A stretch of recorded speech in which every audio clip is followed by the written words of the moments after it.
as a part of Gita Mala program, we are going to chant slokas. देवाधिकारस्ते मा फलेषु कदाचन मा कर्मफलहेतुर्भू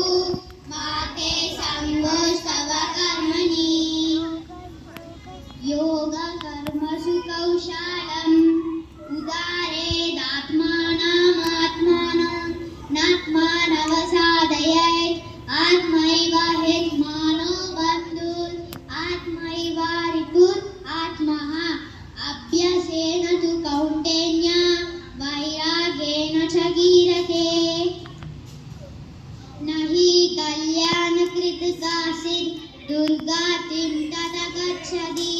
समस्त्वं योग उच्यते यदा यदा हिर्धर्मस्य ग्लानिर्भवति भारत अभ्युत्थानम् अधर्मस्य तदात्मानं सृजाम्यहम् विद्याविनयसम्पन्ने ब्राह्मणे कविहस्तिनि श्रुति चैव स्वपके च पण्डिता समदर्शिनः